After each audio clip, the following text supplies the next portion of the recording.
it's Kelsey aka Cats on Camera, and today I'm doing my November book haul. So yes, I got several books in November, but first of all I'm gonna start with something a little bit different. Rainforest Escape. I figure it's a book, so it counts. But this is like an adult colouring book. But the pages are so thick in here. I don't even think I can do this justice, but like...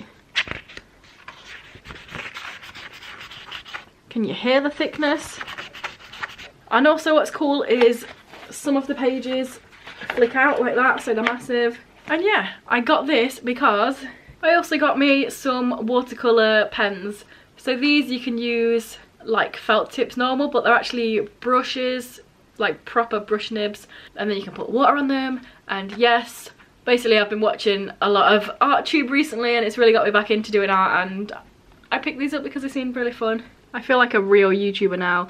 But yeah, the nibs of these are actual brushes. And yeah, not gonna lie, I'm pretty terrible at the moment, but this was my first time using them, so just really fun. But anyway, onto the actual books of this book haul. Ink and Bone by Rachel Kane. Pretty much all I know about this is there's a library, but reading books is illegal or something like that, and then there's a book smuggler, and that's pretty much all I know, but it seems pretty cool. Next, I've got The Culling by Stephen Dos Santos. And this seems like a pretty dystopian-y type book. The government, recruiters' tasks, a family member that they'll kill if you don't do well, that sort of business. So hopefully I enjoy this. Next I have Bird Meets Cage by Anita Sunday. This is just a little thin novella that I actually won. Anita Sunday does little giveaways on her email newsletters, and I entered and I won this. She is the author of Leo Loves Aries, that's how I found her, so this will be cool. And it's also signed as well. I think this is sort of like a historical gay fiction type of deal. Next I have I'll Always Miss You by Reino Tierney. So if you've been here, you know that on Amazon I have a wish list with a bunch of Harmony Ink Press releases. Harmony Ink is a very small publisher that only publishes LGBT books, and most of the time all the books are like £12 or £13, and then randomly they'll go down to like £1.50 brand new. So I just have a list of there, and when I see them cheap I snap them up. But this one is about a family who take in a friend's son. It's an Arab American family and the other kid's white, and it's like him trying to fit in with the family, but then the son of the family doesn't really like the guy, thinks he's not cool, but then also maybe he does like him. And there's relationshipy stuff. It's also on the back says something about a haunted house, so that might be fun. And in the same vein as the last one, I also have For a Price by Hayley Burton, and this one was literally 89p brand new. It had gone down to 89p, so I thought, you know what, okay. And this is like a coming of age story about a kid that's got a pretty shitty home life and his dad's run off with somebody, and then the bad boy turns up.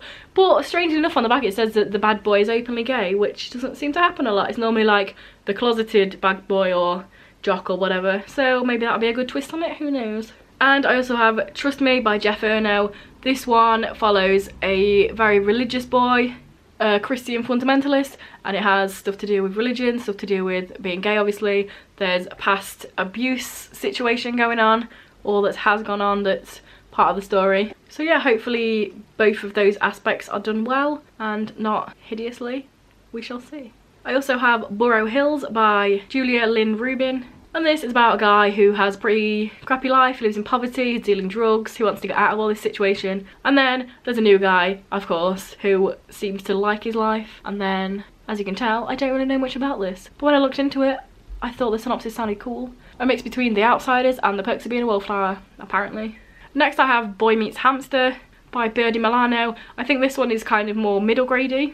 It's also set in England, which is cool, so I like reading books set in England because I feel like I get the references and it feels like I can not necessarily enjoy it more, but it's cool to see things going on. And they go to Cornwall. I've been to Cornwall. I know about Cornwall, so I enjoy that. And it seems to be about a budding romance, but then also there's a hamster. Like that title, it's not just a random word, there is actually a hamster. We shall see what the relevance is when I read it. And the last three I got from a charity shop. I think they're pretty cool finds. So this past week I've been participating in the Queer Lit Readathon, and I've seen a lot of people having this book on their TBR, and it's a 2018 release, and I'd never heard of it before. But I went into a charity shop and I found it for £1.99, and that is The House of Impossible Beauty by Joseph Cassara. So yeah, a lot of people had this on their list. I know that it's about the drag scene in the 80s. I've never read a book like that. Like I say, 2018 release. So when I found this, I was pretty darn stoked. Hardback, can't go wrong. And yeah, that's pretty much all I know, but everyone seemed happy about it, so I picked it up. Next I got Thud by Terry Pratchett. I found this in Cash Converters actually. It was only 25p, so as if I wasn't going to pick it up. I've never read a Terry Pratchett book. I own one more, but I really do want to read some of his work because it seems like someone I'd really enjoy. And I know everybody else enjoys him. My sister and my dad really enjoy him.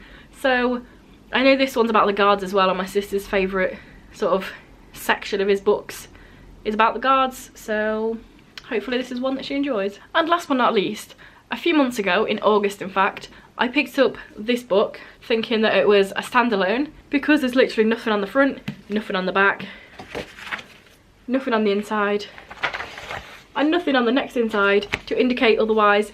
Got it home, looked on Goodreads, it was the last book in a series. So yeah, I love the fact that I can't check the internet when I'm in this charity shop because there's no signal.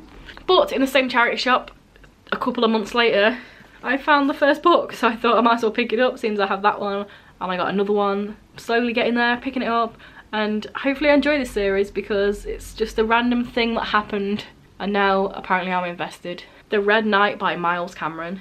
Also, I feel like these must have been given in by the same person because the spines aren't broken or anything. They've never been read. So I asked the guy in there, I was like, can you check upstairs to see if there's any more in this series, because I picked up the last book a couple of months ago. Now I'm finding this one. But he had a look and there was no more. So I shall have to find them on the line. From what I can gather, this is a series about a knight that likes to fight dragons. Or maybe he doesn't like it, I don't know. But there's 5 books worth of it, so hopefully he enjoys it somewhat. Luckily I did have a look on Goodreads and the series seems to have a pretty positive rating. So hopefully it's okay, enjoyable. So yeah, those are all the books I got in November. That's kind of a lie. I did have some more, but that's for a future video coming out in a couple of weeks, I think. So that's the thing that's going to happen. You'll see it when it comes out. So tell me down below what you picked up in November, or if you've read any of these books, let me know what you thought of them. If this is your first video by me and you enjoy it, then please check out some of my others. And if you continue to enjoy them, then please subscribe, that'd be awesome. Anyway guys, I will see you tomorrow with another Bookmas video. Bye.